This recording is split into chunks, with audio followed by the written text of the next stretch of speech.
Faslun wa yundabu as-siwaku fi kulli waqtin illa li shaimin ba'da zawali fayukrahu. Fasal menerangkan tentang bersiwak. Wa yundabu as-siwaku fi kulli waqtin. Siwak itu disunnahkan, dianjurkan pada setiap waktu. Jadi kita bersiwak itu dianjurkan pada setiap waktu.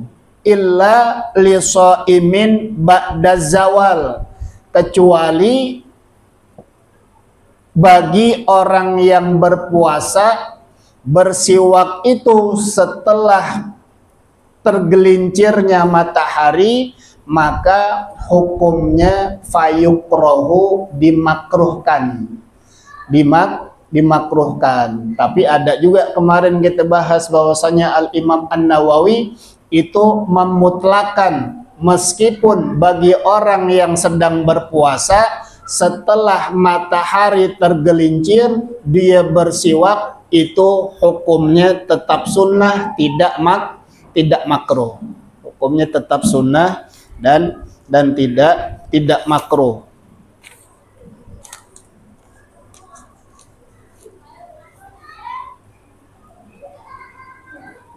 Wa yata'akkadu istihbabuhu likulli sholatin, dan sangat ditekankan, sangat dikukuhkan kita menggunakan siwak itu setiap kali kita hendak melaksanakan sholat, baik itu sholat fardu atau sholat sunnah. Nah, itu sangat ditekankan tuh dalam keadaan-keadaan seperti itu. Tadi kan siwak disunnahkan atau dianjurkan pada setiap waktu. Tapi ada waktu yang paling ditekankan, yang paling sangat dianjurkan untuk menggunakan siwak ini. Kapan? Likulli sholatin, setiap kali kita pengen melaksanakan sholat. Baik sholat itu fardu ataupun sholat sunnah, itu sangat dianjurkan begitu. Tapi kita jarang jarang yang make itu sekarang. Sunnah wa qiraatin, ataupun setiap ingin membaca. Apa yang dimaksud ingin membaca begitu? Yaitu membaca daripada Al-Quran. Nah, itu sunnah juga tuh. Kita pengen baca Al-Quran, sebelum baca Al-Quran kita bersiwak dulu. Nah, itu. Atau qiraatil hadis, membaca hadis, kita bersiwak dulu. Ataupun juga tatkala qiraatil ilm asy-syar'i, kita sedang membaca nih ilmu-ilmu yang sebangsa syariat, itu juga disunnahkan juga seperti itu. Disunnahkan juga begitu. Banyak. Wa wudu'in, dan juga tatkala kita berwudu. Nah, tatkala kita berwudu. Nah, kalau berwudu kapan tempatnya kita bersiwak begitu? Kalau berwudu itu tempatnya kita bersiwak adalah setelah kita membasuh telapak tangan, bismillahirrahmanirrahim. Nah, sebelum berkumur kita pakai siwak. Nah, tuh. Kalau dia wudu begitu, setelah membasuh kedua telapak tangannya sebelum madmadoh. Madmadoh itu berkumur, sebelum berkumur. Nah, itu baru kita pakai siwak begitu, pakai siwak. Meskipun wudu tersebut adalah wudu yang untuk kita perbaharui. Kita punya wudu, kita mau perbaharui wudu kita begitu, meskipun kita belum batal, itu juga sama, sunnah juga kita bersiwak begitu. Wasafrati asnanin, dan juga tatkala gigi mulai menguning begitu. Gigi mulai menguning, nah kita bersiwak, itu juga disunnahkan juga tuh, sangat disunnahkan begitu. Wastiqadzin minan naum, tatkala kita bangun tidur. Kita bangun tidur, nah itu sunnah juga kita bersiwak begitu. Wadukhuli baiti, masuk ke rumah. Masuk ke rumah, nah kita bersiwak juga. Itu pun sangat dianjurkan. Wa taghayyuril fami, dan juga tatkala berubahnya mulut begitu.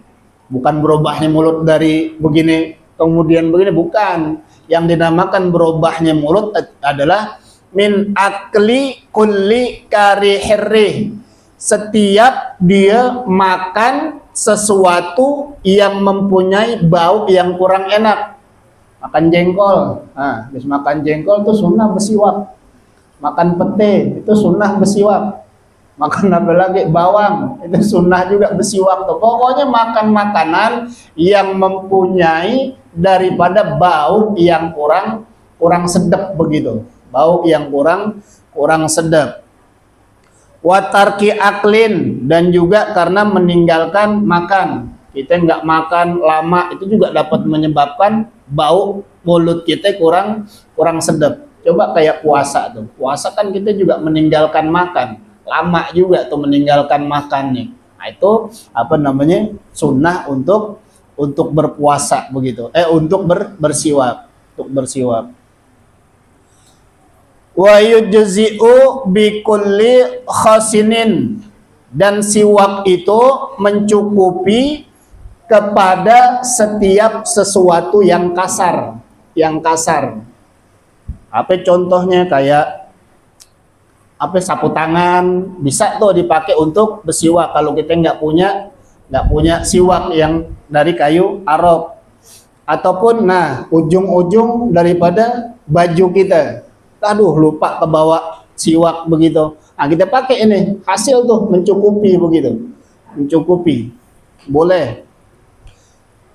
Pokoknya sesuatu yang kasar begitu. Sikat gigi bisa nggak? Bisa juga. Sikat gigi bisa juga. Tapi masa iya kita sholat bawa sikat gigi begitu. Pokoknya sesuatu yang kasar. Paling nggak sapu tangan, atau kalau nggak juga ini, atau nggak juga ujung daripada sorban kita begitu. Nah, itu boleh, bisa tuh mencukupi udah. Illa usbu'uhu al-khasinah, kecuali jari yang kasar. Kalau jari kita kasar, nggak bisa begini, nggak bisa. Meskipun kasar, dikecualikan jari yang kasar begitu. Aduh, kita semisal maaf pekerja keras begitu, jari kita kasar. Nah kan boleh juga mencukupi siwak pakai segala sesuatu yang kasar. Ah, kebenaran tangan saya kasar nih, pakai siwak, nah, itu nggak mencukupi itu, nggak mencukupi. Kalau pakai tangannya sendiri, kalau di dalam lain kitab boleh pakai jari, tapi jari siapa? Jari kawan kita, jari kawan kita. Iya, semisal jari kawan kita tuh kasar tuh, iya. Ah, tapi ya jangan langsung kita ambil, kita main gosokin aja, kena tempeleng. Kita izin dulu, boleh gak saya pakai tangan tuh buat bersiwak begitu. Kalau emang boleh silakan, nah udah pakai aja, apa mencukupi itu. Tapi kalau di kitab ini apa namanya tidak mencukupi itu, tidak mencukupi. Boleh aja pakai jari, cuman jari kawan. Kalau jari kita kasar nggak boleh, jari kita kasar nggak boleh. Tapi itu pun harus dengan seizin daripada kawan kita. Jangan mentang-mentang pas salaman, nah dia itu nih kasar nih tangannya nih. Kebenaran lagi sholat di samping, kita main ambil aja begitu, kita main gosokin lah, ditempeleng dia. Kecuali kalau dapat izin, nah dapat izin boleh. Kalau nggak dapat izin ya nggak boleh. Wal afdolu bi arokin wa biyabisin nudia. Nah, siwak itu paling afdol dengan menggunakan kayu arok tuh, kayu arok. Dan juga kayu arok yang mana kayunya kering, kemudian dia dibasahin tuh. dibasahin. Jadi kalau ada kayu arok kering, kemudian dibasahin sebelum dipakai itu dibasahin. Nah itu yang paling afdol begitu, yang paling afdol begitu, pakai kayu namanya kayu arok. Kayu arok itu syajarun tawilun yustaku bi apa nih? Godbani, yaitu sejenis pohon yang mana pohon itu tinggi begitu. Pohonnya tinggi yang mana apa namanya itu dahan-dahannya atau rantingnya bisa digunakan untuk bersiwak begitu. Nah, itu kayu arok namanya. Pohonnya tinggi, entah kayak gimana juga pohonnya itu. Mungkin kalau dicari di Google ada kali pohon arok begitu, pohon kayu arok begitu. Mungkin ada tuh. Mungkin ada kayak gimana. Wa ayastaka ardon. Kemudian kalau kita pengen bersiwak, maka siwak itu kita gunakan dengan melebar begitu. Melebar, bukan kayak orang nyirih. Nah, kalau orang nyirih kan begini nih, apa namanya tuh? Nah, tapi dia melebar begini, melebar. Pakainya melebar. Kenapa? Apa namanya? Kalau seperti ini takutnya nanti kena gusinya begitu. Kena gusi, bisa menyakitkan gusi. Kalau semisal kita melebar kan yang kena cuma gigi kita begitu. Gigi kita. Nah, kemarin ada pertanyaan kalau orang yang ompong gimana? Masih sunnah gak? Masih. Cuman ya jangan kenceng-kenceng juga. Ntar gusinya pada berdarah begitu. Kalau emang nggak punya gigi, ya udah pelan-pelan aja begitu. Pelan-pelan bersiwaknya, jangan kenceng-kenceng. Kalau kenceng-kenceng ya udah pasti lecet begitu. Kita aja kalau gosok gigi, kena begitu kencengan, udah langsung gusi kita kayak orang sariawan besoknya itu. Sama, apalagi ini dari kayu begitu, pelan-pelan aja. Kalau lagi kita pengen bersiwak tuh pelan-pelan aja, nggak usah pakai semangat bener begini. Pelan-pelan aja begitu. Wa yabda'u bijanibihi al-aiman, dimulai dari arah sisi kanan daripada mulut kita begitu. Nah, di sisi kanan daripada mulut kita. Ada yang bilang kayak seperti halnya membentuk huruf 8, angka 8 tapi tidur. Angka 8 yang tidur begini. Dari arah pertengahan gigi kita, kemudian naik ke atas daripada mulut kita, gigi yang kanan tuh atasnya, baru ke bawah, nanti balik lagi kemari, kemudian ke atas kiri gigi kita, kemudian balik lagi ke tengah begitu. Jadi kayak orang bikin angka 8 begitu. 8 tidur. 8 tidur tuh bersiwak begini. Begini. Kalau begini aja bisa gak? Udah dapat juga kesunahannya. Udah dapat juga. Tapi yang paling bagus seperti angka 8 begitu. Angka 8. Wa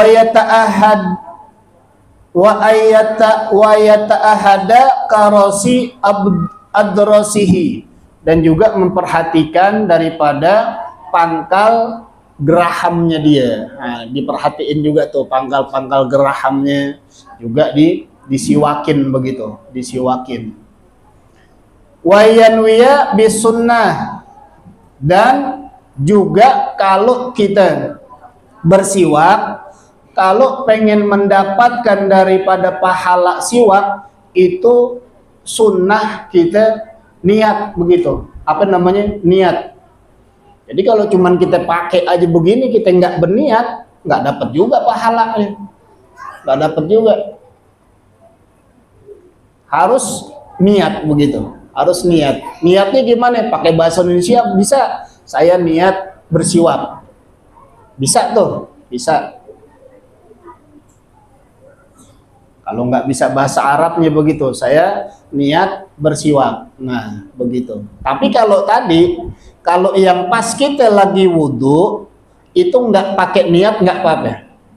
Sebab niatnya sudah dicukupi tatkala kita niat berwudhu.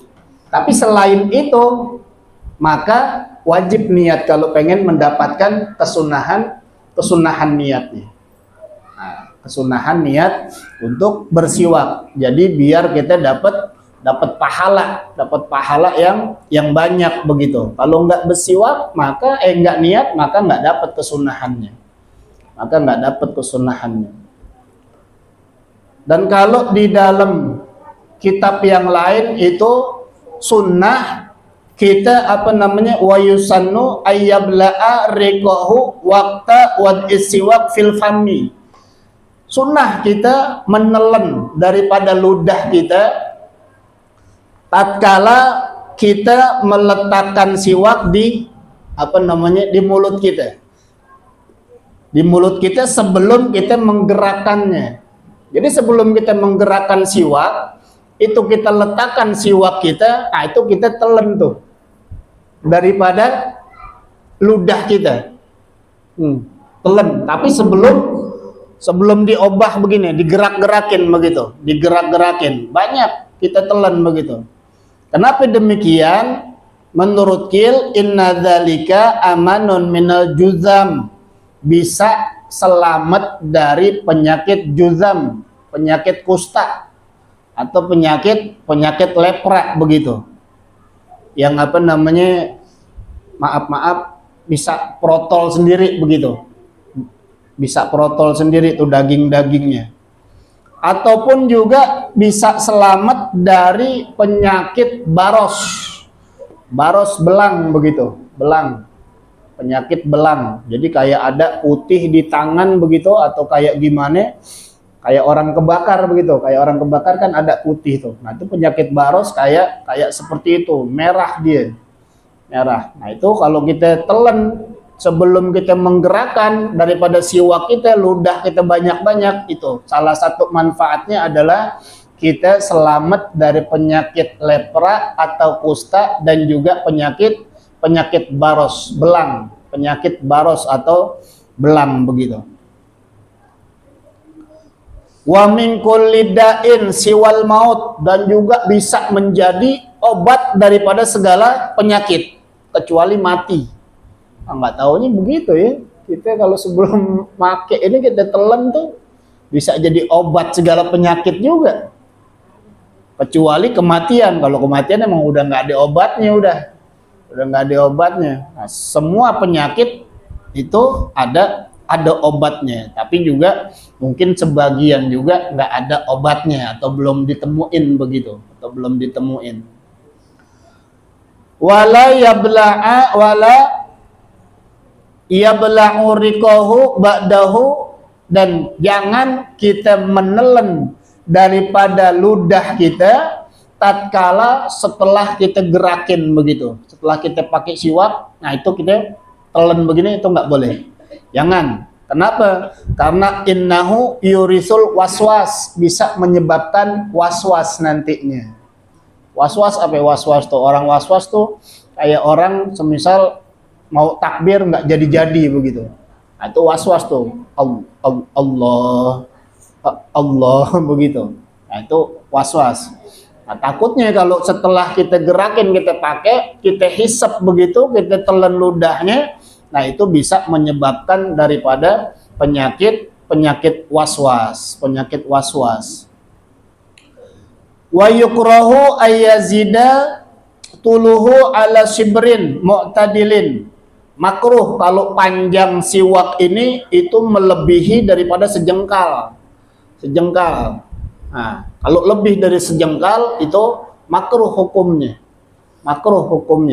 Jangan terlalu panjang, pakai siwak segini begitu. Nah, kita juga pakai, entah kecolok mata kawan begitu.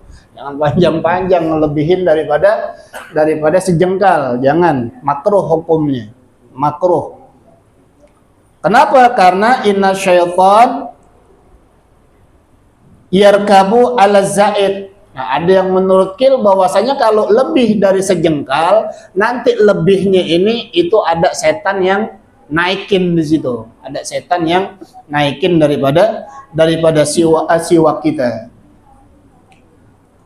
Wala yuqbadhu alaihi biyadihi li'anna dzalika yurisul basur. Nah, kalau pakai siwak juga jangan digenggam begini nih. Nah, pakai siwak jangan genggam begini.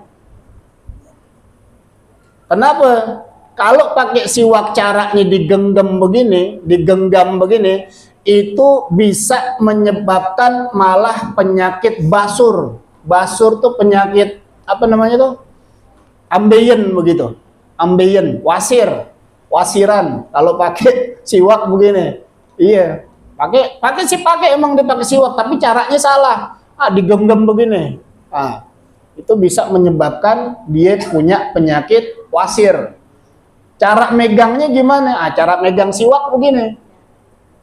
Jempol sama kelingking itu ada di bawah, di bawah apa namanya siwaknya, di bawah siwak. Kalau semisal telunjuk, jari manis, jari tengah itu di atas daripada siwak kita. Ini caranya begini nih, atau caranya begini, caranya. Baru kita pakai begitu, baru kita pakai. Ini megangnya begini nih yang benar.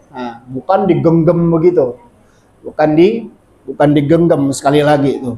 Jangan, kalau digenggam malah bukan menjadi obat, malah dia menjadi apa namanya penyakit begitu, malah jadi penyakit, malah bisa menyebabkan jadi penyakit apa tadi, wasir, penyakit wasir. Nah, itu adalah kesunahan tatkala apa namanya kita bersiwak begitu. Jadi harus tahu juga, jangan lupa niatnya itu. Jangan lupa kita berniat. Kalau niat, maka kita mendapat kesunahan sekaligus digandakan daripada pahala kita ya. Makanya Rasulullah tuh bilang tuh, laula an asyqa ala ummati la amartuhu bisiwak inda kulli salat, atau kama qala Rasulullah. Kalau seandainya siwak itu enggak memberatkan umatku, maka niscaya udah saya perintah tuh umat saya setiap kali melaksanakan sholat pakai siwak. Kalau enggak menyusahkan begitu, mungkin siwak udah diwajibin tuh sama Rasulullah begitu. Tapi cuma disunnahkan aja, disunnahkan. Nah, sunnah itu pun juga banyak manfaatnya, begitu. Nah, cara-cara yang tadi kita ingat begitu, kita ingat. Wa yusannu qal'u dzufrin, dan sunnah kita memotong kuku, sunnah motong kuku begitu. Motong kuku juga ada aturannya, nggak asal-asal main motong aja. Kalau menurut Imam Imam Nawawi, dimulai dari telunjuk, kemudian jari tengah, kemudian jari manis, kemudian kelingking, kemudian ada yang ibu jari, ada yang langsung ke sini dulu begitu. Ini saya lupa nih antara Imam Nawawi apa Imam Ghazali. Pokoknya ada yang ulama dari telunjuk, kemudian jari tengah, kemudian jari manis, kemudian kelingking, kemudian jempol kanan. Kemudian Kemudian yang kiri itu kelingking, jari manis, jari tengah, kemudian telunjuk dan jempol. Entah itu Imam Nawawi atau Imam Ghazali, saya lupa. Dan ada juga yang dari telunjuk, kemudian jari tengah, jari manis, kemudian kelingking. Nah, kemudian juga langsung kelingking ini sebelah kiri, jari manis, jari tengah, jari ini, kemudian baru yang kanan tuh terakhir begitu. Itu ada juga. Ada banyak macamnya begitu, ada banyak macamnya. Nah, itu kita sunnah juga tuh, motong kuku. Dan juga jangan hari-harinya juga kita jangan sembarangan juga kita motong begitu. Paling bagus tuh hari Senin, hari Kamis, hari Jumat tuh waktu-waktu yang bagus untuk kita motong kuku. Sebab kenapa? Sebab ada keterangan bahwasanya kalau kita motong kuku di hari Sabtu itu bisa menimbulkan penyakit yang menggerogoti tubuh kita. Kalau kita motong kuku di hari Sabtu. Kalau di hari Ahad itu bisa menghilangkan keberkahan begitu. Kita motong kuku di hari Ahad atau hari Minggu. Kalau di hari Senin, nah sunnahnya di hari Senin tadi itu bisa menjadi orang alim lagi utama begitu. Udahlah alim dia utama kalau hari Senin. Nah kalau hari Selasa bisa menyebabkan kebinasaan. Kita motong kuku hari Selasa tuh bisa menyebabkan kebinasaan begitu. Nah, hari Rabu menyebabkan buruknya akhlak. Makanya anak-anak kita tuh jangan kita guntingin kuku kalau kita nggak mau anak kita akhlaknya buruk. Hari Rebo kita potongin kukunya begitu. Pokoknya hari Senin, hari Kamis, hari Jumat. Nah kalau hari Kamis apa? Hari Kamis bisa mendatangkan kekayaan tuh. Kalau hari Kamis motong kuku bisa mendatangkan daripada kekayaan. Kalau Jumat menambah ilmu dan juga sifat santun, menambah ilmu dan juga sifat santun. Mungkin kita seringan hari Jumat kali itu. Hari Jumat kita sering motong kukunya begitu. Nah, tadi kalau yang urutan cara memotong kuku itu ada tuh gambarnya di di Google. Kalau kita cari ada tuh cara memotong kuku. Nah, kita klik aja di situ udah keluar tuh cara-caranya. Urutan-urutannya begitu. Nah, itu dilihat. Mungkin juga saya tadi ada yang salah atau gimana, coba dilihat lagi begitu. Nah, itu kita juga sunnah untuk memotong kuku. Dan setelah kuku kita dipotong, itu sunnah kita cuci pakai sabun begitu. Tangan kita kah atau juga kaki kita itu dicuci pakai sabun begitu. Nanti kalau nggak dicuci habis dipotong, kita lupa langsung kita makan begitu. Makanya penyakit semua nantinya tuh. Kalau kita kelupaan habis motong kuku, kita enggak nyuci begitu. Kita enggak cuci pakai sabun. Diundang kenduri di rumah kawan, kelupaan, udah. Selesai dah. Bukannya sehat malah sakit begitu, malah sakit. Wa qasus syarib, dan juga memangkas daripada kumis. Nah, kumis tuh dipangkas begitu, dipangkas, jangan dicukur habis, dipangkas begini. Kalau sudah melebihi daripada merah-merah bibir nih, digunting begitu, gunting. Itu sunnah tuh.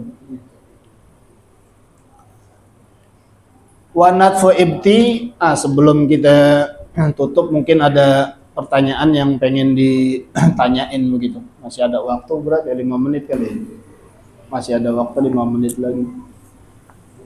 Kalau ada yang mau nanya, silahkan. Iya. Assalamualaikum warahmatullahi wabarakatuh.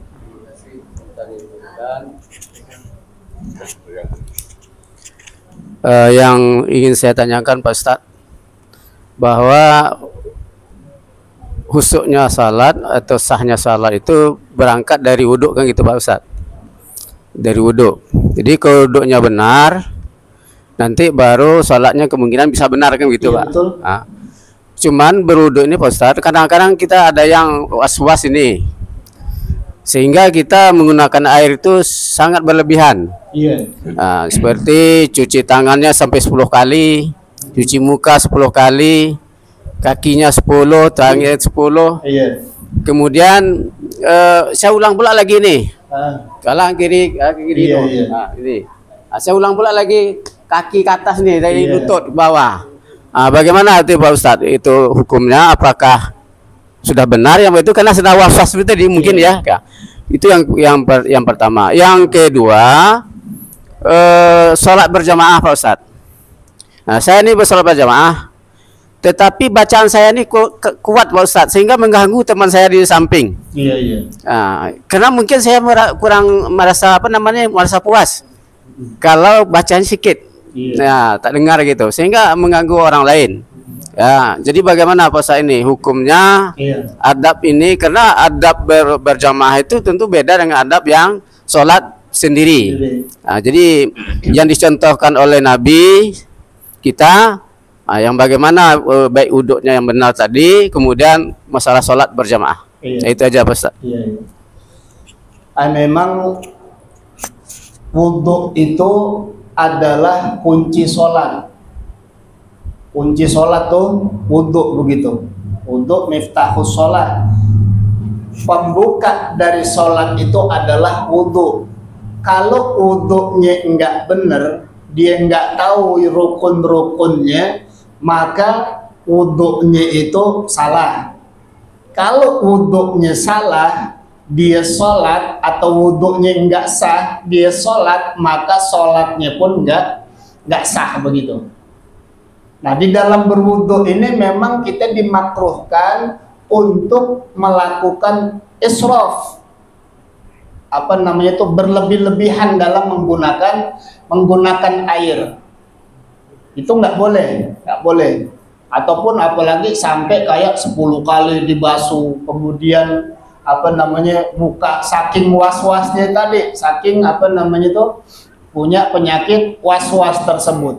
Yakin tadi Pak. Iya, karena tidak yakinnya tersebut. Nah, itu gimana nanti wudhunya sah gak? Kalau selama dia melaksanakan rukun-rukun dari wudhunya itu benar, maka meskipun dia was-was, itu wudhunya tetap sah. Tapi mungkin ada hukum yang lain, dia israf tuh. Israf cuman banyak make air begitu, itu yang tidak boleh. Tapi kalau semisal dia was-was seperti itu, tapi dalam was-wasnya ini dia benar membasuh rukunnya dan lain sebagainya, niatnya dia tahu di mana tempat-tempatnya, maka wudhunya itu sah dan juga sholatnya nanti sah begitu. Sholatnya nanti sah. Pokoknya selama dia melaksanakan rukun-rukunnya tuh, dia tahu begitu, tertib dan lain sebagainya, itu sah. Cuman yang masalah israf tadi itu pembahasan beda lagi begitu, pembahasan beda lagi. Nah, kalau semisal jamaah, gimana kalau kita semisal baca bacaannya terlalu kencang begitu, sehingga bisa mengganggu kawan kita. Bacaan-bacaan dalam sholat itu wajib terdengar cuma dengan kuping kita sendiri aja. Jangan melebihin imam. Imam baca kenceng, kita juga ikut kenceng. Nah, itu salah tuh. Cuma sekedar kita dengar daripada kuping kita aja. Semisal takbir gitu. Takbir Allah. Jangan Allah lah semuanya yang dengaran. Ini yang jadi imam siapa? Kan begitu. Yang jadi imam siapa? Cukup kita dengar kuping kita aja. Allah. Bisa itu kita rasain begitu. Nah, kemudian juga Allahu Akbar kabira. Alhamdulillah. Nah, itu kita bisa dengar kuping kita aja, nggak usah kita kedengeran terlalu keras. Takutnya apa? Mengganggu kawan lain. Nah, kalau sudah mengganggu kawan yang lain, nanti bukannya kita bisa dapat pahala, maka bisa jadi haram tuh. Bisa jadi haram kita baca begitu kenceng-kenceng. Ini apaan sih? Dia imam apa bukan sih ini? Ini yang mana yang imam ini bacaannya kenceng bener begitu. Nah, itu bisa mengganggu daripada kekhusyuan kawan kita. Kita kan bisa tuh. Kita bisa mengira-ngira begitu. Seberapa kencengnya kan? Masa iya kita nggak dengar begitu? Kalau suara kita keras, kita kan juga tahu. Nah, makanya tuh kalau perkara-perkara rukun kauli wajibnya terdengar dengan kuping kita sendiri, kuping kita sendiri begitu. Jangankan orang lagi sholat, orang lagi tidur di sebelah kita sholat semisal kenceng-kenceng ganggu orang yang tidur, ini haram gitu, haram. Kita baca Quran di samping kita ada yang tidur, baca kita kenceng-kenceng, haram, nggak boleh. Nggak boleh. Makanya kalau ibadah kan tadi didasarkan dengan adanya ilmu. Bukan cuma ibadah aja. Wah, saya mau baca Al-Quran nih. Ada orang tidur di situ. Wah, bacanya kenceng. Wah, haram, nggak boleh. Nggak boleh. Makanya kita juga harus tahu diri. Kita beribadah juga kita harus menghormati privasi orang lain, bukan cuma kita beribadah aja begitu, beribadah aja. Nah itu kalau rukun itu kita yang bagus, yang baiknya terdengar sama kuping kita sendiri aja, kita sendiri. Maka nanti dikhawatirin kalau mengganggu kekhusyuan orang itu malah haram begitu, malah haram. Tapi bukan batal sholatnya, bukan batal, cuman nanti hukumnya kita malah kena dosa begitu, kena dosa. Nah, mungkin itu aja ya Pak. Ada lagi tak yang mau ditanyain? Cukup ya? Allah Subhanahu wa taala a'lam. Al-Fatihah. A'udzubillahi minasyaitonir rajim. Bismillahirrahmanirrahim. Alhamdulillahirabbil alamin arrahmanir rahim maliki yaumiddin. Iyyaka na'budu wa iyyaka nasta'in. Ihdinas siratal mustaqim. Shiratal ladzina an'amta 'alaihim ghairil maghdubi 'alaihim waladdallin. Amin. Astaghfirullahaladzim, astaghfirullahaladzim, astaghfirullahaladzim. A'udzu billahi minasyaitonir rajim. Bismillahirrahmanirrahim. Alhamdulillahi rabbil alamin. Allahumma shalli ala sayyidina Muhammad wa ala ali sayyidina Muhammad. Allahumma ij'al jam'ana hadza jam'an marhuma wa tafarruqana min ba'dihi tafarruqan ma'suma wa la taj'al minna wa la finna sakiyya wa mahruma. Rabbana anfa'na bima 'allamtana, rabbi 'allimna alladhi yanfa'una, rabbi faqih wa faqih ahlana wa qarabatin lana fi dinina ma qutri unta wa dzakar. اللهم افتح علينا الفتوح والمنوح والرسوخ وصلاح الجسد والروح. اللهم ارزقنا الصلاح والفلاح والنجاح وبلوغ المنى. ربنا آتنا في الدنيا حسنة وفي الآخرة حسنة وقنا عذاب النار وقنا عذاب النار وقنا عذاب النار. صلى الله على سيدنا محمد وعلى آله وصحبه وسلم. سبحان ربك رب العزة عما يصفون وسلام على المرسلين والحمد لله رب العالمين. Taqabbal Allahu minkum minna wa minkum taqabbal ya karim. Demikianlah, mudah-mudahan ada manfaatnya.